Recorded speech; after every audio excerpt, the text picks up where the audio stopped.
All right, y'all, welcome to the Scott Horton Show. I am the director of the Libertarian Institute, editorial director of antiwar.com, author of the book Fool's Errand, Time to End the War in Afghanistan, and I've recorded more than 5,000 interviews going back to 2003, all of which are available at scotthorton.org.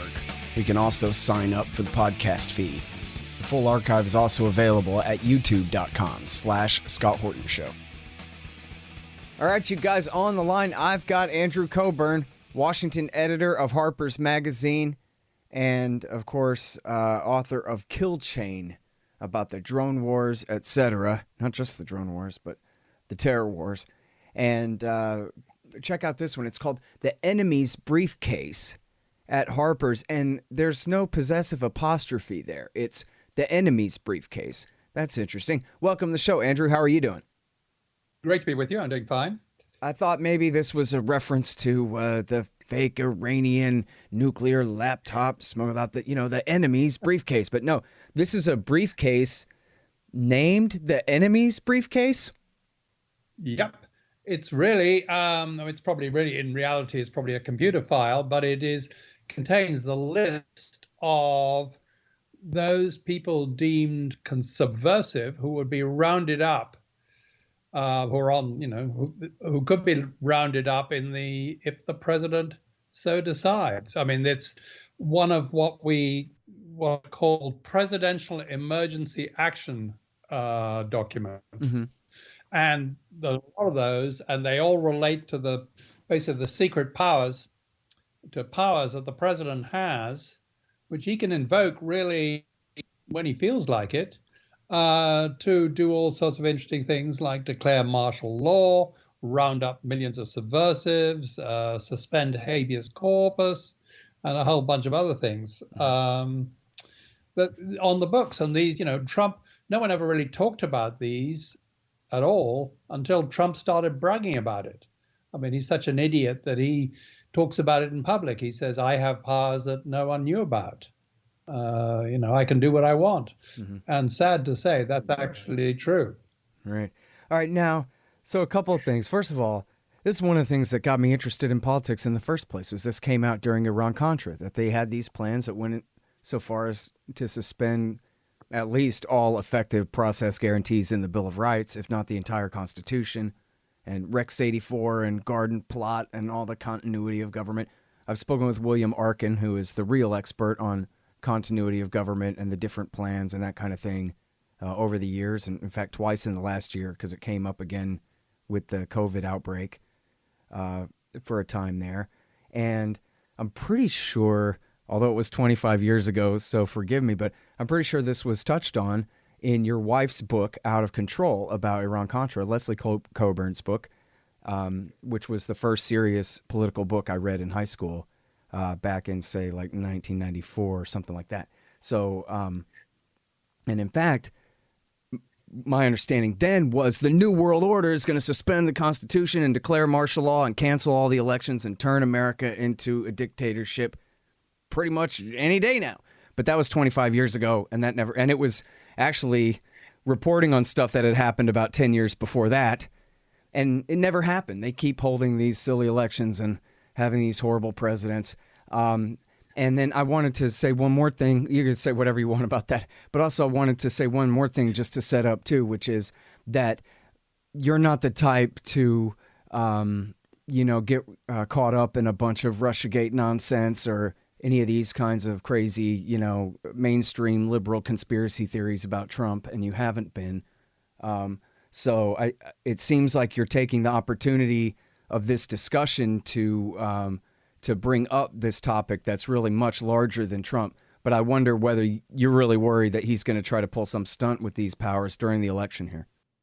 Well, I mean, yeah, right on all your points. I got to say, yeah, Leslie's book did bring out the thing that Oliver North was involved in, which was, as you mentioned it briefly, Rex 84, which was this exercise to really using FEMA, Federal Emergency Management Agency, to round up, quote unquote, subversives. And interestingly, that came up very briefly in a sort of like a blink of an eye during the Iran-Contra so-called congressional investigation, when one Congressman, Jack Brooks, actually asked Oliver North about this exercise, whereupon Senator Inouye, the Democratic chair, or one of the chairs of this of the so-called investigation, immediately shut him up, saying, "Oh, we're not going to talk about that."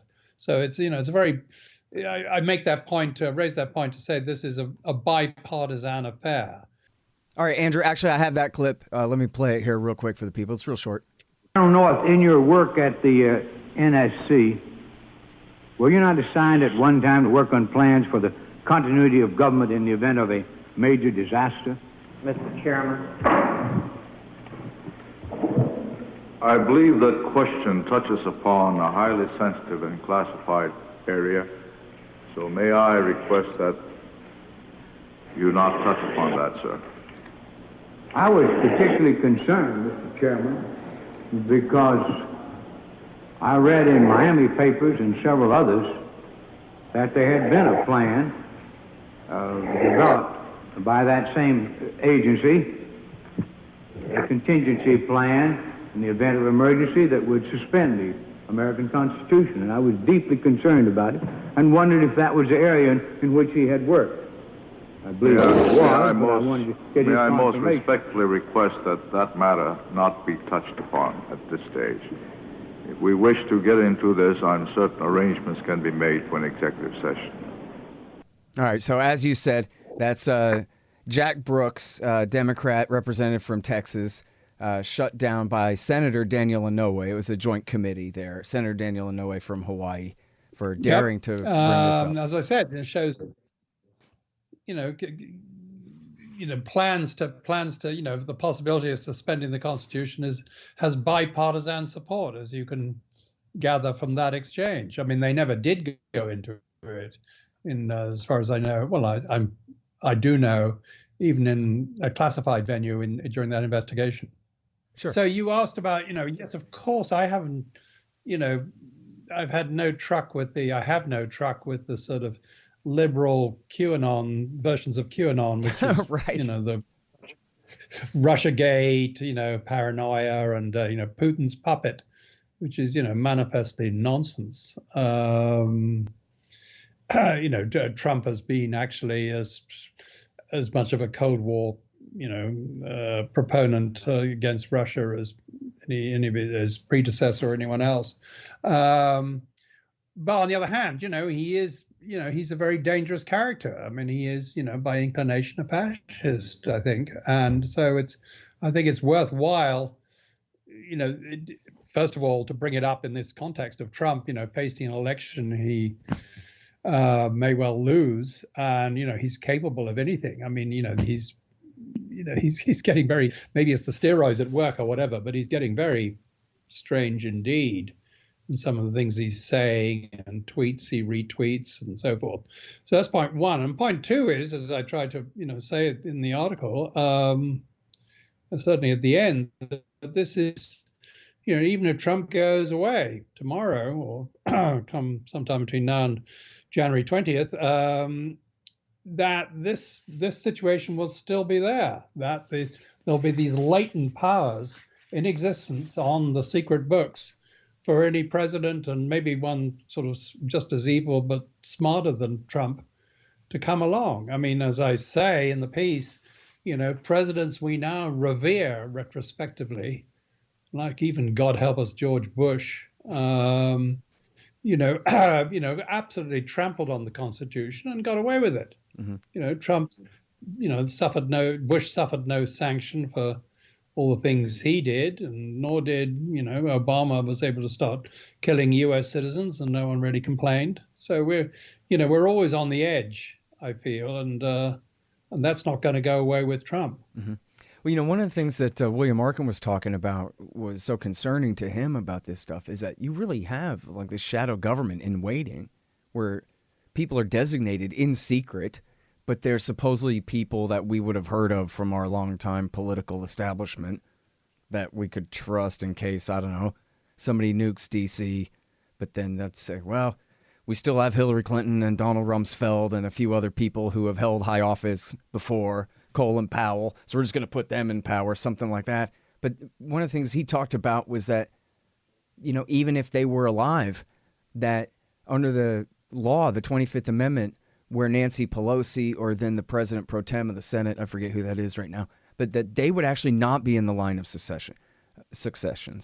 That the continuity of government plan has a life of its own, and this whole other kind of shadow government that's really not what you would expect in terms of the way they outline it, that it's to be the president, the vice president, then the speaker, the president pro tem of the Senate, then the secretary of state, secretary of defense, et cetera, that's not actually how it works at all. That it's way worse than that, even, where if some level of emergency, I guess you would have to have the president and the vice president killed or incapacitated or isolated somehow or something. But something as drastic as that, and you could really have this whole brand new government sort of spring up, I don't know, in Colorado Springs somewhere or something, and just claim the authority over the nation. Sure. I mean, this goes back a long way. Eisenhower, on his own, he divided the country up into, post the apocalypse, into 9 regions, and basically nominated corporate pals of his who would be the Gauleiters, in each of these regions. No one else. They were, I think they were.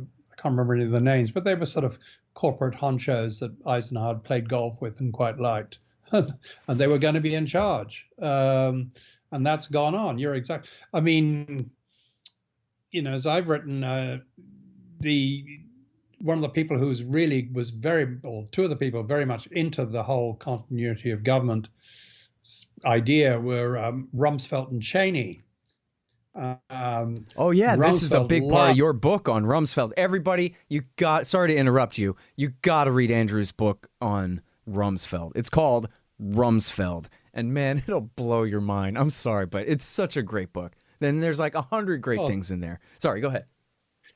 Yeah, well, so one of the things I liked, I was pretty interested to find out, was that all the time when he was, after he was Secretary of Defense the first time in the Ford administration, and he went off to be a corporate executive, he would never miss a continuity of government exercise where he could go to some underground lair somewhere and, play president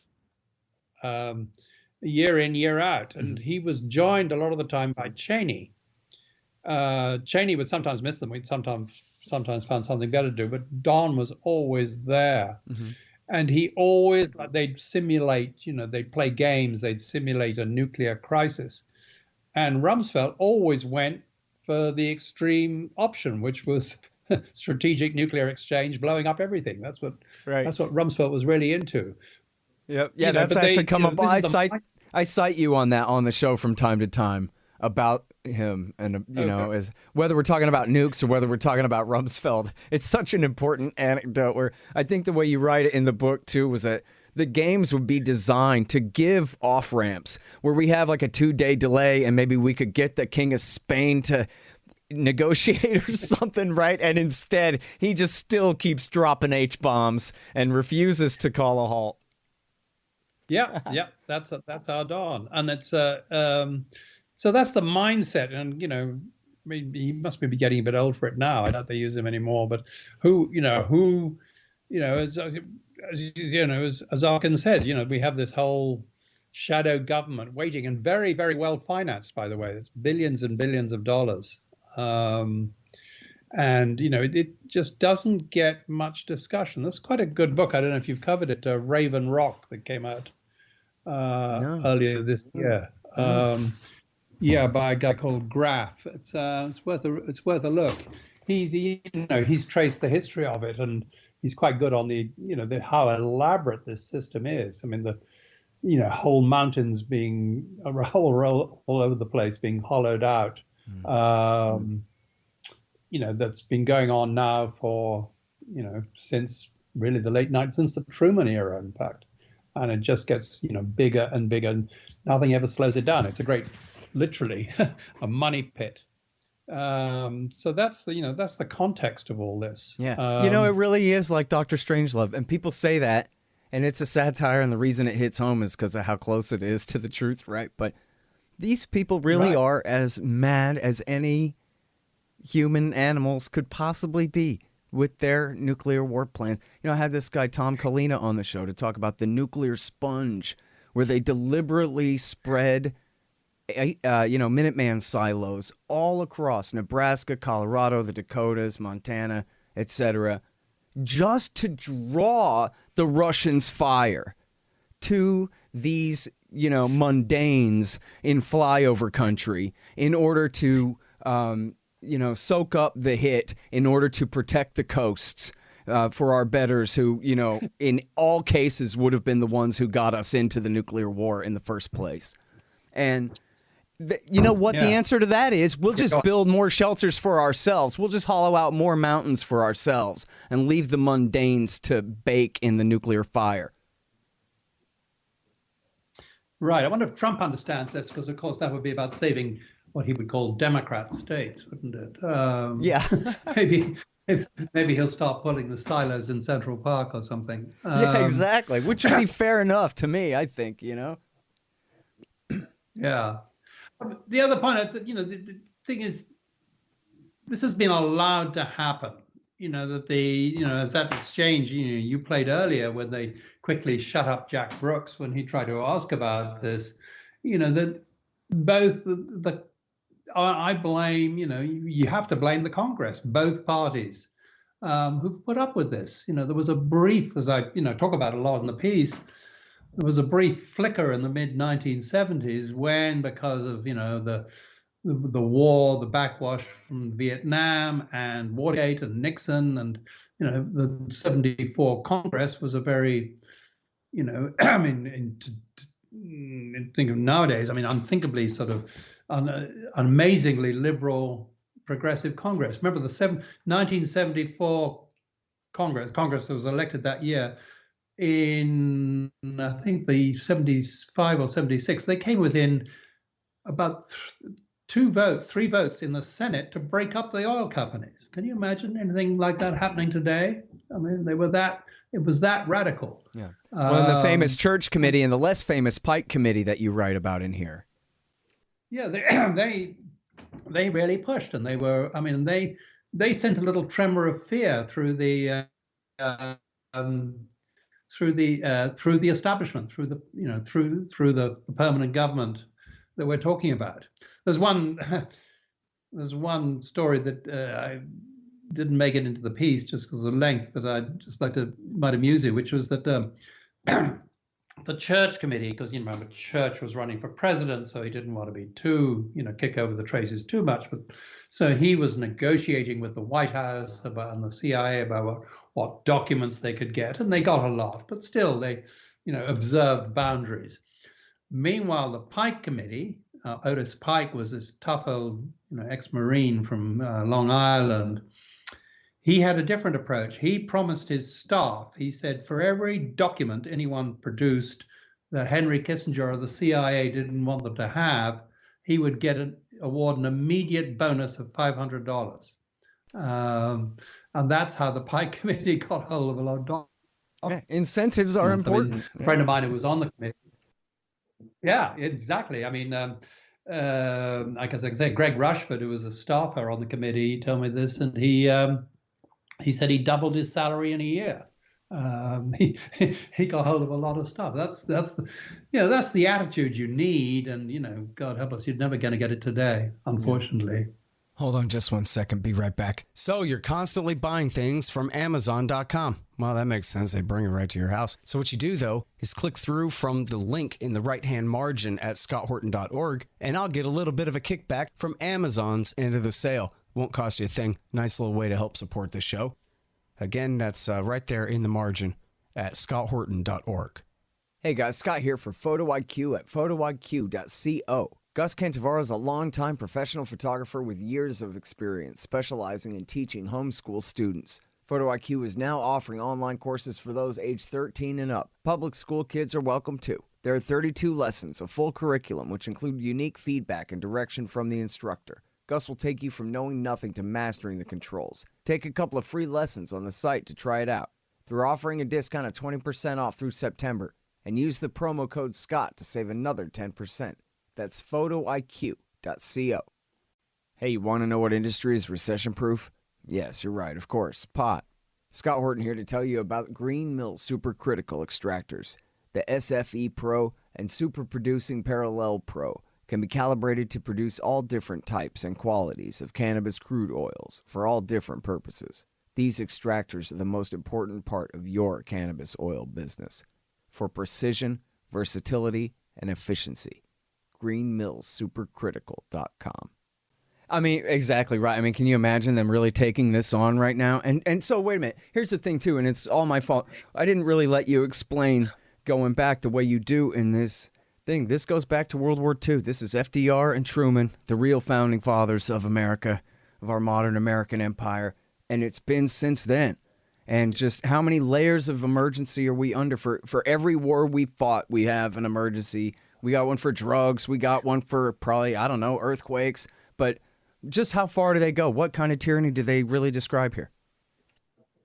Well,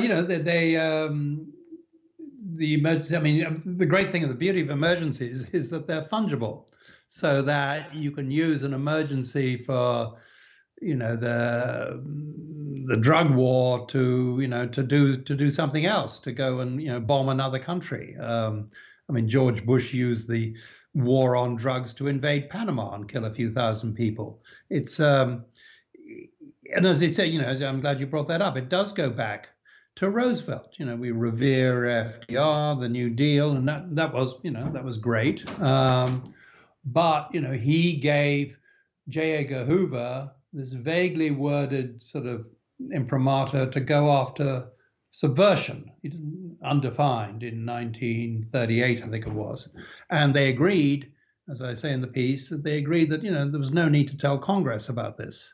So actually, this wasn't really understood until, as I say, that brief period of investigation in the 1970s, that this particular item of emergency had been there for 40 years.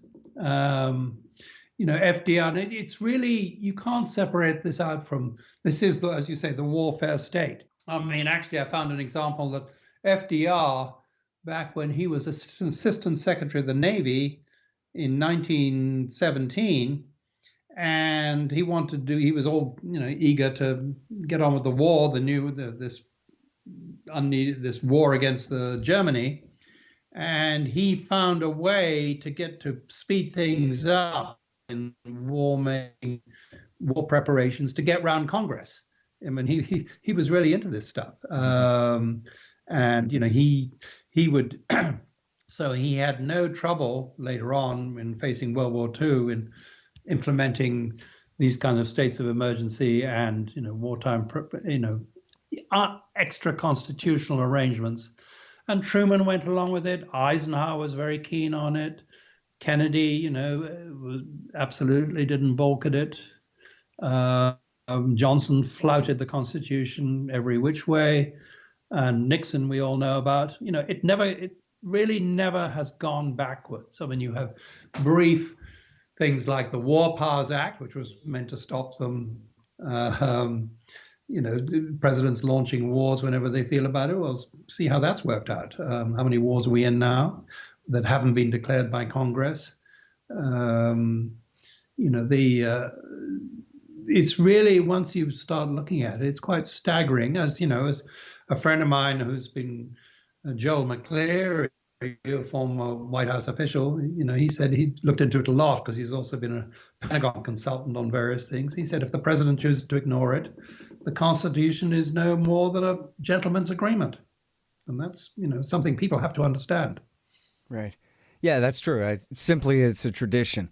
If you want to go by it, then you do. And if not, forget it. And it seems like, at this point, it's really mostly just window dressing and public relations for an entirely new system that's not really one described by the Constitution at all. But I wanted to note that just how great it is that we're in a period of time where someone can say, how many wars are we in? And it's just a rhetorical question because everybody knows that it's too difficult to even calculate them up in a 30-second kind of time frame. So you just, how many wars are we in? You know how it is. Yeah. Lots. Plenty. here, there, and on this continent and in that continent, and threatening one with Russia and China too, and who knows what. Who can count them? What a time to be alive. Yeah.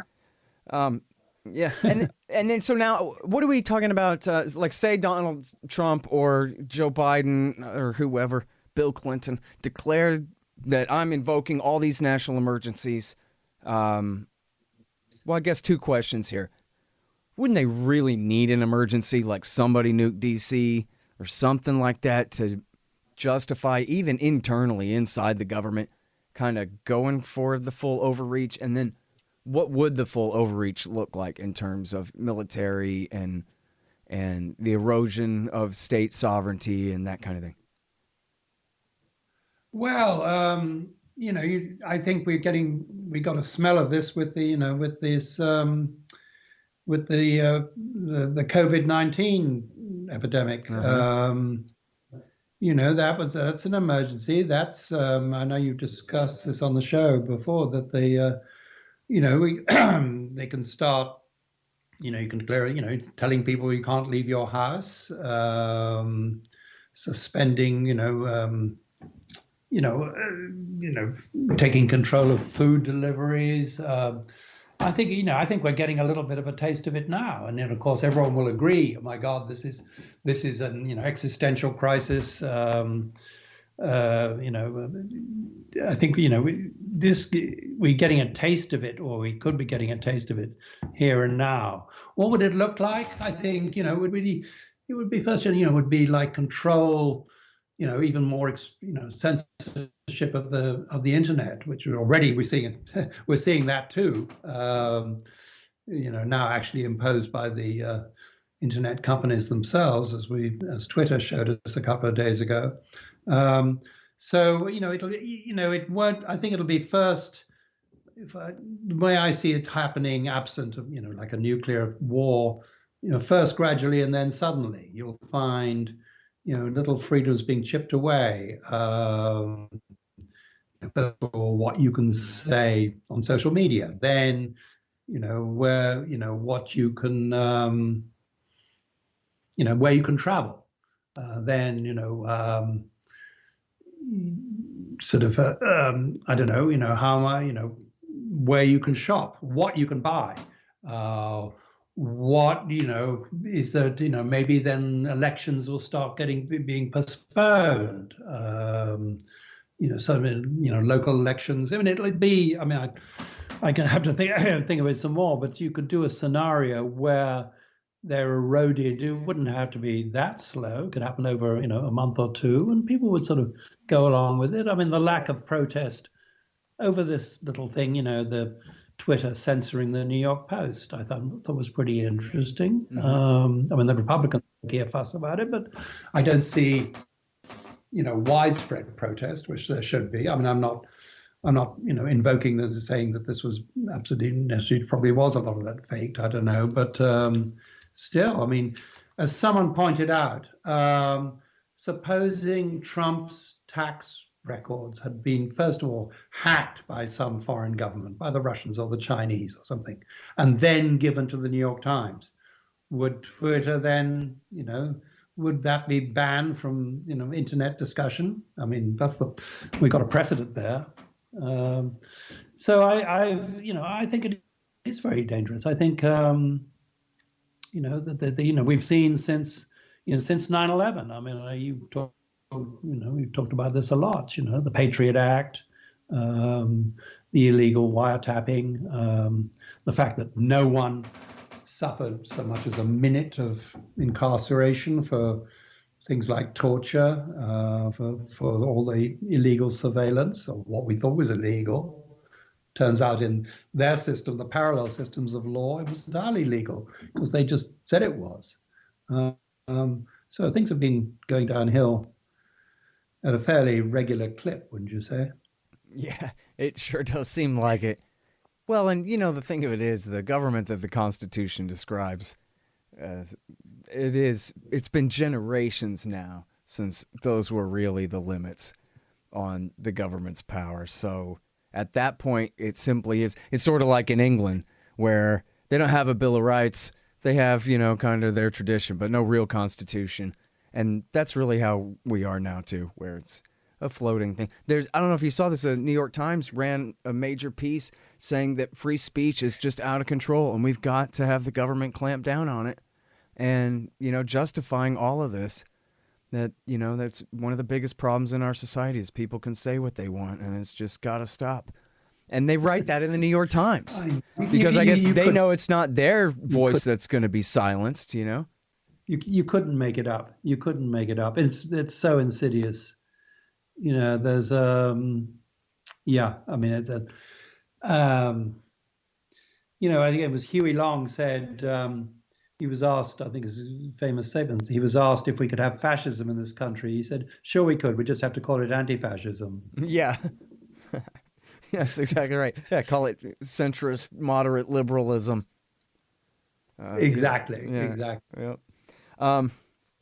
Now, and I've seen these things, going down the list where they claim at least the authority to seize all modes of transportation, cars, trucks, seaports and airports and everything, all farms and agriculture. And they don't stipulate if H-bombs start going off and rationing is the only way to get the surviving population through or anything like that. It just says, hey, they can essentially seize all resources in what they declare as an emergency.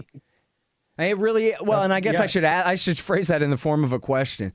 Those are the ones that I've seen, but is that what you're talking about too? Is they really are that extensive? Yeah. Absolutely.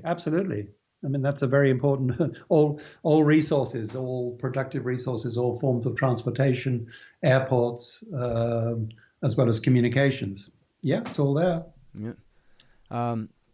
So, it's funny. I was actually thinking, I think the first place I read this is in Behold a Pale Horse by William Cooper, which is, kind of the famous cult conspiracy book that has everything under the sun from aliens to JFK to the Fed to this kind of stuff. That's true, but a cult classic.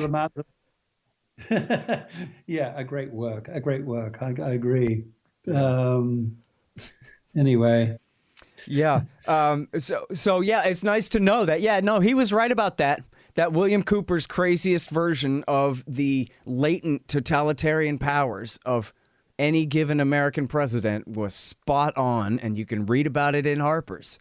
I mean, that's important.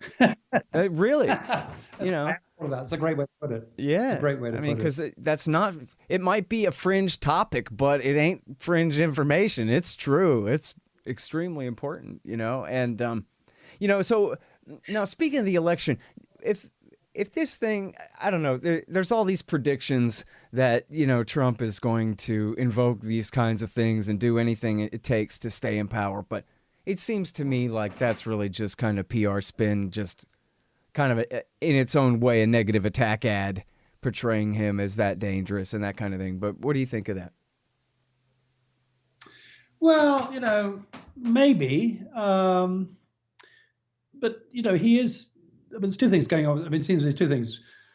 One is we shouldn't let, what we're talking about, what I'm written about, obscure the fact that, the main way he's aiming to win the election is the way Republicans have been winning the elections for most of the century, which is by, old-fashioned, straightforward voter suppression and, stopping people voting or not counting their votes if they do vote. That's been fairly traditional, and it's worked pretty well for them. The idiot Democrats chose to blame the 2016 defeat on Russia, whereas they could more reasonably have blamed on the fact that black people in Wisconsin and Michigan, hundreds of thousands of them, were prevented from voting, or if they did vote, their votes disappeared. I mean, that's established fact. I mean, the same thing happened in Florida in 2000. So that's, they're going to be Trump is very heavily relying on that. It's obvious, the Republicans have been preparing for this for years. They have all these, thousands of lawyers all ready to challenge every vote. every mailed-in vote that they don't like. I mean, that's going to be the dominant feature of the election, I think. But beyond that, Trump,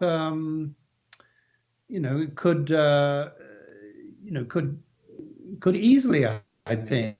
I mean, I'm quite prepared to believe that, we saw a little taste of this with the Lafayette Park business, which was quite carefully gamed out ahead of time by Barr. He's trying to present it as something he sort of thought up on the spur of the moment, but no, they've been figuring out how they could get, this sort of strange amalgam of federal goon forces, things we never knew existed. The Federal Protection Force suddenly was involved. Who the hell are they? The prison guards SWAT unit, all brought together to club people and gas people in Lafayette Park. I think that's an indication. Who would have imagined that could happen? Until now, but it did happen, and so we're going to see. There's a real possibility we'll see more of it. I don't discount this, all the alarms about what Trump might do at all. I'm quite prepared to believe it. Well, what do you think about the other side of that too, where it seems like the Democrats are projecting so much of that onto Trump that they're prepared to mount what seems like a color-coded type revolution? And they're very open about it. I mean, Rosa Brooks wrote about it in the Washington Post that essentially anything but a Biden landslide, they are going to fight. And they're going to call people out in the street, and they're going to, just like with 2016, only more so, refuse to accept the result and try to fight it out in court, even if they lose and even if they know they lost. Well, they're also been sort of urging a military coup, don't forget, too. They've been, and I've listened in on meetings where very concerned liberal Democrats are talking about recruiting 4-star generals or retired senior military commanders, 3 and 4 stars, to put pressure on their active brethren to intervene in the election. Wow, it's pretty amazing. Can you tell us more or maybe about it's that? not amazing. I can't really. It was kind of an off the record thing, but yeah, no. I mean, I know these disorders, but we know.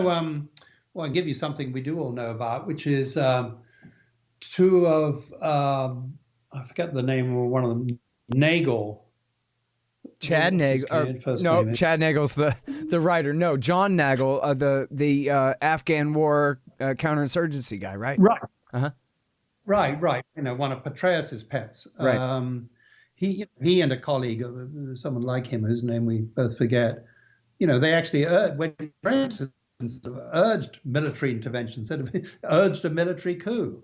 And if they said that, I really feel very positive that retired General Petraeus was encouraging that, and I have a pretty good idea who General Petraeus thinks should, be in charge of any such coup, or be the beneficiary of it. Don't you think?